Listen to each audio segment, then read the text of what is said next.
Welcome to the D&D Morning Show.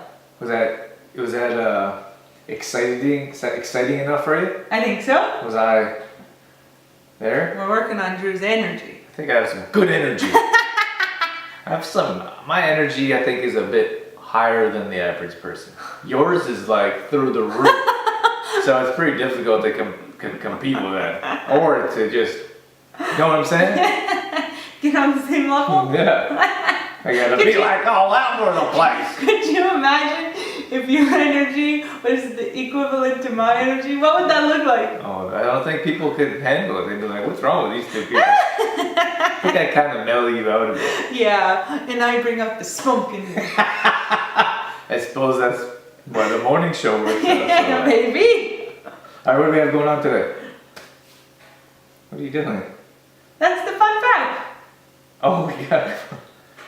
I don't know what that is. No idea what she's doing. Oh man, you're not speaking my language today. We are talking about my mouth open. Oh. That's why I did this. It's not like that though. Alright, so our fun fact today is Dorothy and I are working together more and more, which has its own positives and negatives. There are no negatives. So, more recently, I'm sitting across from Dorothy. So we're at a table, and he's on one side, I'm on the other side. And I look over, I'm working away, and I look over at Dorothy, and she's like this. I was really into my work. It's like constant. I'm like, Dorothy, what are you doing? And she's like, huh? Or he'll just look at me, and he'll say, Dorothy, close your mouth. And now I just kind of look at her, and if she notices me looking at her, she's like, is my mouth open? But it happens sometimes when we're watching TV too. It happens when I get so concentrated and so focused on one thing. For example, if we are watching TV, I sometimes feel that I'm in the show, that I'm part of the show. So I'll be watching the TV and I'll be... And Drew will be like, close your mouth. Or she'll be like, is this really happening? I'm like, it's a TV show. Just relax. It feels like my life sometimes. We go through different series, I suppose. We don't watch cable TV, but we have other shows we watch. What's Netflix? Netflix, We yeah. pick a series, and sometimes we get into it, and Dorothy gets really into it. So we get one show, usually I get stuck on one show. And then I'm in that show. We'll be having conversations and I'll talk about the characters like they're our friends. I'm so into the show. It gets to be a bit much. Alright, let's move on. Okay. What are we talking about? Oh, we're talking about acne today. Yeah, your complexion. Yeah, that's a big one. And fortunately for me, I haven't had too many issues. When I was growing up, I'd get the odd pimple or Imagine. get the odd blemish. Just comes easy to Drew. My world would come to an end when I got one pimple, let me tell you. But I didn't have to deal with that, so I was fortunate. But many people do. This is a major issue. It's a big thing. Mm-hmm. You know that you've dealt with it on a consistent basis. Yeah. Especially growing up. Mm-hmm. So tell us about what that was like for you and what you did about it. Sure. When I was young, it started. I was in grade 6 when it started. I don't know what age that is, but early, right? And I started getting breakouts, and they were just getting worse and worse and worse. It really was really bad in high school. I had acne full on. And at that time, you don't know what else to do. You're going to and my mom and my parents felt so bad for me. They just wanted to help me in any way you can because it affects your confidence so much. Mm-hmm. So I had really low self-esteem, really low confidence because it's your face, right? Everybody sees your face. You can't hide it, right? And it was really bad. So, I was in and out of doctor's offices all the time. Try this cream, try this pill, try this, try that. And then we ended up clearing it up with medication. But then, that was in high school. But then it never really was cured, I guess you'd say. Never got to the root of the issue. Never got to the root of the issue. So once I stopped that medication, it was for a period of time you could take this medication, and then and then you couldn't take it anymore, basically.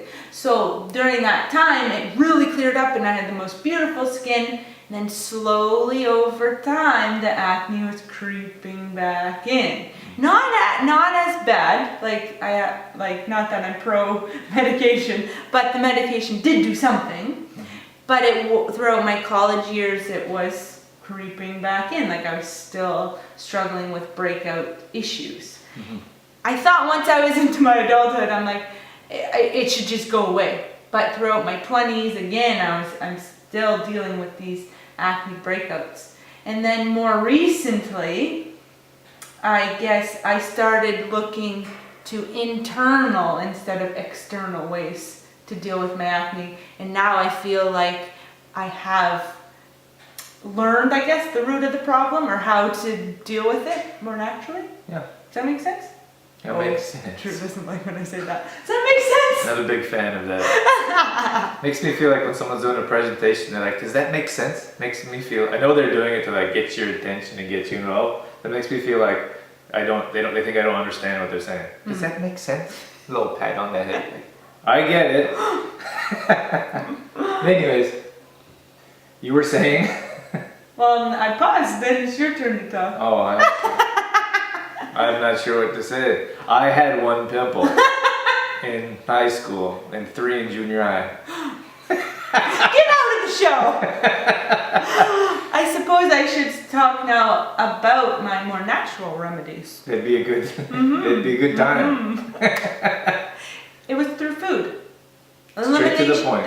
Elimination diet is what I did to find out my triggers, and then just staying away from those foods helps immensely. So for me, I found out it was dairy, any dairy products, and refined sugar. Well, can we be clear on elimination diet? I think. Sure. I think many times people are like, "Oh, you have to eliminate like everything out of your diet." Okay. Well, like in this circumstance, you mean we started to pay attention to the foods that would cause flare-ups. So we paid attention to lifestyle. So if there was like a big cheese platter, for example, Dorothy got a little excited. Because I love cheese. I do. Then there would be flare-ups. Yeah. When you're stressed out. Yeah. Flare-ups. Flare-ups. So Drew helps me a lot in this process to keep me accountable to record. So I would know whenever a flare-up happened, we would look back to the week or prior or the day prior and record all my food. Okay, what did I have? Most likely cheese, maybe some refined sugar. Was I stressed out that week? And things like that. So then what we did was we eliminated the dairy first. Well, refined sugar we don't eat a whole lot of, so that one was really clear for us because as soon as I'd have something with refined sugar in it, it would, the next day, boom, flare up. Yeah, and I think that's a good point because I feel like a lot of times maybe someone else would have refined sugar all the time, for example. So it'd be very difficult to point out. So by living clean, by eating clean, by having a clean lifestyle, it's easier to pick out the things. So there wasn't like 15 different things or something you're doing all the time. It was very easy, and that might be not so easy for someone that's struggling with this. Right. But if you clean up your lifestyle, you can more easily find that. Target it. You could pick like, oh, there's gluten. Like you can pick there's cheese. It was easy. Like cheese is pretty much the only dairy thing that you eat. Pretty much, yeah. So it was easy to say, well, it was cheese. And then the same thing with stress. I would say you don't have a very stressful life. No. So when something would come up, your face would get inflamed, and the natural reaction for your body was to come out on your face. And I think that's very important to point out to our audience and those listening that by living this type of lifestyle that we teach all the time, that way you can target and cut out the things that are causing these issues. For sure. We would know right away with stress too. It would happen almost. Well, with the food, like the dairy and the refined sugar, it happened like the next day. Stress usually took a couple more days to flare up, but it was there. For example, if I had a stressful time at work or if, it was report cards or something like that, then it would... Yeah, next to instant. And then the same thing, when we say when we say refined sugar, it was like Easter was one of them. Right. So there's, you dabble in, there's stuff all over the counters and there's desserts. So if you're not used to having that type of stuff, and then you have a couple chocolate eggs and you have a couple desserts, and then a day later or 2 days later your face is broken out, it's very clear, like, well, that's clearly what's happened, or the reason why you've broken out. So now I just try my best to stay away from those foods. If I do indulge in some cheese, I just know the side effect is I'm going to have a breakout and I'm going to have to deal with that. So I just have to be okay with that. Right. And you don't want that to happen on a regular basis. No. And then there's prevention as well, and other things that you've done. Like, what can you talk? Let's talk about that face mask. That's a pretty cool thing. Oh yeah. Before we get into that, there was something else I wanted to say though. Oh, I wanted to talk about makeup. Oh yeah. Before we get into saying that, so makeup for me a huge trigger for a breakout. And I know there is more natural makeups out there that are well and like good for you, or okay for your skin, or more healthy, less toxic for your skin. But for me, it doesn't matter what it is. If I put any makeup or anything on my skin, the next day for sure I'm gonna have a breakout. And that's important to know for yourself, because you know your body, you know what your skin's like. So I'd imagine you have people trying different types of makeups and just continue to break out. It was really difficult for me to eliminate makeup and say, I'm not wearing makeup anymore. It was very hard. It's such a vanity thing. And it's all over the place. It's in magazines, it's on TV. It just consumes our culture, I guess. So it's very hard for me because I had this mental connection that if you wear makeup, you're prettier. You look better. So that was difficult for me, and I wouldn't say now that I'm completely makeup free and never wear makeup, but on a weekly or daily basis, I rarely wear makeup, and if I do, it's usually for a special event, and I try to just put it on my eyes. So no powders, no foundations, nothing like that on my skin. So just putting, the eyeliner on and the eyeshadow and mascara. Drew has no idea what that is, but just so it stays off my skin. So but it was a process, because Drew would be like, "Why are you putting makeup on?" "Well, I want to look pretty." Right? I'd have these huge meltdowns. But he says, "Then you're gonna break out. Then how pretty are you gonna feel?" Right? When then you have this big breakout. If I do happen to wear makeup, I just, again, have to be okay with the fact that I'm gonna break out. Yeah, and I suppose we're hoping that this is going to help others as well understand maybe why you're breaking out or what you can do about it. And just because your skin, we're not saying don't use makeup or don't wear it.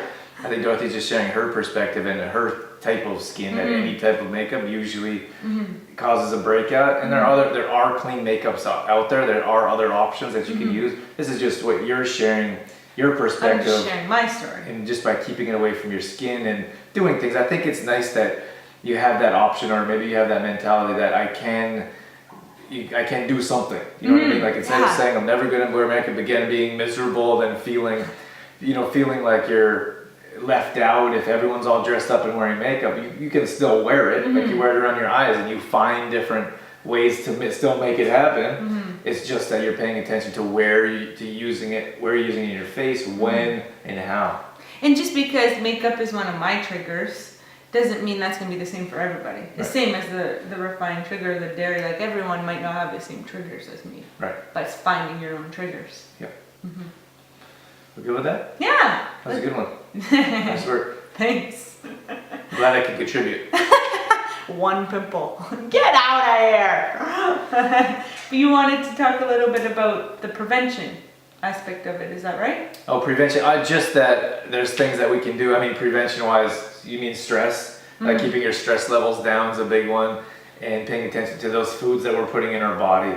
And I think it just goes back to living that healthy lifestyle that we talk about all the time, that you're able to see very clearly what causes those issues, and you can prevent them. So I would say you're more in control of your acne, of your skin. And many times, I would imagine when you were younger, you felt like you weren't in control at all. Not at all. And just, why did this happen to me? And I think that so many people are in that same position. Yeah. And by living this healthy lifestyle, you can find different ways and different reasons, different triggers, and then prevent from the beginning. One of the things that you do is you put together a face mask as well. Yeah. Tell us about what you put on to help clear up. The face mask, it's just dulse, which has a ton of natural minerals and ingredients that clarify, is that the right word, the skin? Like cleanse the skin. And then it's oatmeal. Dulse is seaweed, by the way. Seaweed dulse. And oatmeal, and that helps just make the skin softer. So you grind the two together, dulse and oatmeal, and then put some water in it and make a paste. And you just put it on your skin, leave it for 5 to 10 minutes, and then it's a nice clarifying natural face mask. There you go. Yeah. That's probably something else to pay attention to is face masks. Like if you're having acne issues, like well maybe this face mask is going to help, you should probably pay attention to what's in that face mask because that's a good point. Like makeup or some types of makeup, it could make it worse as well. I'm really into essential oils too. So there's a couple essential oils that I use on a daily basis for my skin. One is tea tree. So I just put 1 drop of tea tree in one of my lotions. Again, it's a natural lotion. And I put that on. And then another one is called Purification. And Purification is just a blend of like some citrus and things like that. So again, I just put 1 drop in with my lotion. And I do that in the morning. So I do tea tree and Purification in the morning. And then at nighttime before bed, I put a lavender. So I put 1 drop of lavender into my lotion at nighttime. And that helps out a lot. Yeah, that brings up a good point because I think many times we put lotions on our skin that are toxic. Soaps, like the soap that we're washing our face with, toxic. So again, that goes back to living a clean lifestyle and paying attention to all the ingredients we put in our body and on our body. Many times that's why I said before earlier, we might have 15 different things that are toxic in our lifestyle. So soaps and lotions is one of them. So if those aren't clean or if you can't read all those ingredients, that could be another reason why your skin isn't the best. We got a quote for us to end it all? Well, before that, we got a recipe. Oh, we got a recipe. He's jumping ahead here. I'm going to need your help with this recipe. It's Drew's creation. Drew created this recipe a few years ago. And it was all because we were out of granola, I think. We didn't have any granola in the house. So he whipped up this pear ginger cereal. It's fantastic. Tastes so good. Why don't you talk about your recipe, Drew? Alright, so I love pears. Most people know that I'm a huge pear fanatic. Any type of pear I enjoy. So, and then for whatever reason, if you put pear and ginger together, they just taste like both the flavors are like, pow! Like it does taste very good, very good. So, and then it's just a simple recipe, simple breakfast. It's just a cold cereal that we put together. So you chop up a pear and you throw that in a bowl. You chop up a banana, throw that in a bowl. Nuts, for example, chop up almonds and walnuts are 2 good combinations. Chop those up finely, throw them in the bowl. And what else do we have? You can put some hemp seeds in there. Hemp seeds is a good one. Yeah. Sometimes goji berries if you want to go that route. And what's nice about this type of cereal is you can add something like cacao. Ooh. You can add maca for like a chocolate flavor, magnesium. Maybe you need some added nutrients that way. And then maca for a boost of energy, for example. But this is a nice... Sorry. Go ahead. I know we moved past the facial complexion, but maca we didn't mention when we were talking about acne. But I have that every day for my complexion because it helps with your balancing your hormones. Nice. So put that smoothies on cereals, and that will help your complexion as well. Absolutely, good point. Yeah. So that's a nice little cereal. That's basically it. We add almond milk on top of that and let it sit. If you have goji berries or dried fruit, let that sit for a bit. And then you mix in the maca and cacao. You let that sit for a bit as well. You don't have to add those, but it's just a super easy way You just grate your pear on top. Or not your pear. You just grate your ginger on top, right? Well, I chop it up fine. You chop it up. You could grate it either way. Just make it fine, not big chunks. Yeah. And if you let that the ginger and pear sit for about 10-15 minutes. It kind of all mixes together and it's woo! Powerful stuff. Delicious. Send off with a quote. Sure. What you got for us? Got a good one. Let's hear it. Be somebody that nobody else thought that you could be. Very nice. Mm-hmm. I like that one. Many times we put ourselves so low on the scale. We don't do. have that self-confidence. But if we could think about what other people think of us, and then take that a step higher and be someone that they wouldn't even think we could be. Be on fire. Woo! Woo! All right, thanks so much for tuning in. Thanks for checking out this episode. Yeah, thanks for being here. See you in the next one. We'll see you next time.